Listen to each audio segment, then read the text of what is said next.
नमस्कार दोस्तों, मैं आनंद राय आज फिर आपके साथ यहाँ मौजूद हूँ। आज बात करेंगे एक ऐसे बहुचर्चित विषय के बारे में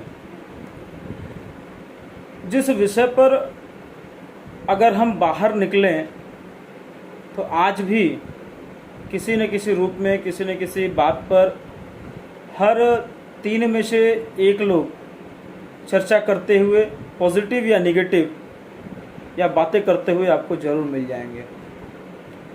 आज बात करेंगे उस विषय पर जो एक लंबे समय के बाद जिस विषय पर दोबारा सुप्रीम कोर्ट ने आगामी 24 तारीख को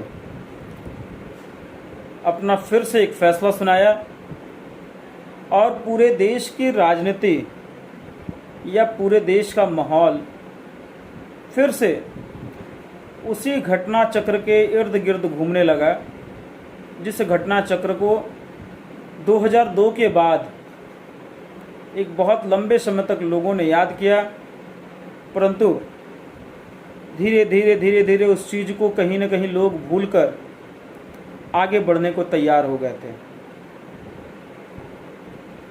बात करेंगे उसी विषय पर जिस विषय पर 2014 का चुनाव टिका हुआ था। बात करेंगे गुजरात के दंगों के बारे में।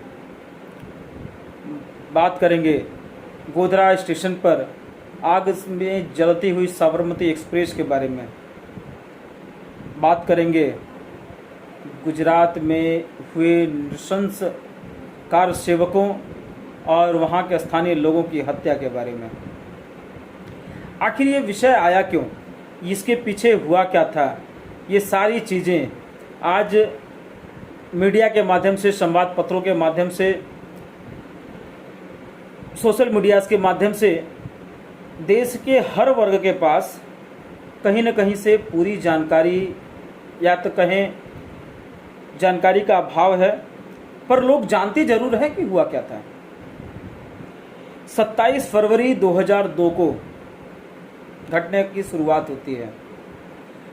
गोधरा स्टेशन पर कार सेवकों द्वारा भरी एक ट्रेन साबरमती एक्सप्रेस खड़ी होती है। साबरमती एक्सप्रेस जैसे ही स्टेशन से चलती है, चैन पुलिंग की जाती है और अचानक हजारों की संख्या में उग्र मुसलमानों की भीड़ साबरमती एक्सप्रेस को घेर लेती है और यस-6 बोगी नंबर जिसमें कार सेवकों का पूरा जत्था बैठा हुआ था, उस बोगी को चारों तरफ से बंद करके उसे जला दिया जाता है, जिसमें 89 लोग जिंदा जल गए, जिसमें औरतें, बच्चे सभी शामिल थे। इस नृशंस घटना का आरोप अगर लगा अगर तो वो थे कांग्रेस के नेता और गोधरा के नगर पालिका के अध्यक्ष मोहम्मद हुसैन कलोटा। यही वो महानुभाव थे जिन पर आरोप लगा कि इन्होंने मुस्लिम समुदाय के लोगों को भड़काकर साबरमती एक्सप्रेस की यस-6 बोगी को आग के हवाले झोंक दिया, जिसमें 89 लोगों की जान चली गई। उस कल्पना को आज भी याद करते हुए या बोलते हुए रूह कांप जाती है। मन में एक वेदना दौड़ पड़ती है कि कैसे कोई जिंदा लोगों को जला सकता है, जिसमें मासूम छोटे छोटे बच्चे, औरतें, बुजुर्ग सभी लोग शामिल थे। आप जानते हैं उसके बाद की पूरी घटना आप सबके समक्ष है, किस प्रकार क्रिया की प्रतिक्रिया हुई। पूरे गुजरात में दंगों का दौर चल पड़ा। हिंदू और मुसलमानों के बीच सांप्रदायिक तनाव इस कदर बढ़ गया था कि पूरा गुजरात दंगों की आग में जल रहा था। उस दंगे को रोकने के लिए गुजरात सरकार द्वारा जितने भी प्रयास किए जाने थे वो सारे प्रयास गुजरात सरकार कर रही थी। केंद्रीय वाहिनी का सपोर्ट या आसपास के राज्यों जिसमें मध्य प्रदेश, महाराष्ट्र जैसे राज्यों से सपोर्ट मांगने का काम भी गुजरात सरकार कर रही थी। चूँकि कहीं न कहीं राजनीतिक प्रेरित भी एक दंगा था और उस समय मध्य प्रदेश और महाराष्ट्र में कांग्रेस की सरकार थी और दोनों सरकारों ने गुजरात की तत्कालीन सरकार को मदद करने से मना कर दिया, जिसके फलस्वरूप सैकड़ों लोगों की जानें चली गई। उसके बावजूद गुजरात सरकार ने दंगे को रोकने में कामयाब हुई, जांच बिठाई गई, लोगों को गिरफ्तार किया गया और उसके बाद धीरे धीरे मामला बढ़ते हुए सुप्रीम कोर्ट तक गया। सुप्रीम कोर्ट की निगरानी में एक एसआईटी का गठन हुआ। हम सभी को पता है कि उस एसआईटी में सैकड़ों लोगों की गवाही ली गई, यहाँ तक कि तत्कालीन गुजरात के मुख्यमंत्री नरेंद्र भाई मोदी से लगातार 9 घंटे एसआईटी ने पूछताछ की और उन्होंने बिना ब्रेक लिए लगातार 9 घंटे तक एसआईटी के सामने अपने जवाब को दिया था। लोग कहते हैं सच्चाई को परेशान किया जा सकता है, उसे हराया नहीं जा सकता है। वही चीज़ सामने आई। एसआईटी ने नरेंद्र मोदी को क्लीन चिट दी और गुजरात दंगों से उन्हें बरी किया गया। परंतु चीज़ यहीं थमी नहीं। एसआईटी की क्लीन चिट के बाद और गुजरात के चुनाव के बाद जिस प्रकार लगातार नरेंद्र मोदी को बार बार वहाँ की जनता का प्यार और समर्थन मिल रहा था, इससे क्षुब्ध होकर कुछ तथाकथित सेकुलर लोग, जिन्हें तथाकथित हम लिबरल कह सकते हैं, ऐसे कुछ राजनेता, कुछ बुद्धिजीवी, कुछ एनजीओज और पत्रकारों का एक बड़ा समूह इस पूरी घटना को एक षड्यंत्र के रूप में एक पटकथा लिखी जाती है और उस पटकथा को कोर्ट से लेकर गुजरात से लेकर पूरे विश्व पटल पर नरेंद्र मोदी को बदनाम और गुजरात को बदनाम करने के लिए एक प्रायोजित तरीके से एक चक्र के रूप में बनाकर पत्रकार, एनजीओज, बुद्धिजीवी और कुछ राजनेताओं के सहयोग से इस षड्यंत्र को आगे बढ़ाया गया।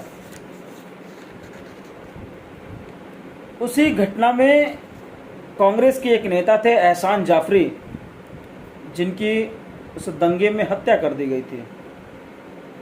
एसआईटी के क्लीन चिट के बाद एहसान जाफरी की धर्मपत्नी जाकिया जाफरी ने सुप्रीम कोर्ट में एक पुनर्विचार याचिका दाखिल की।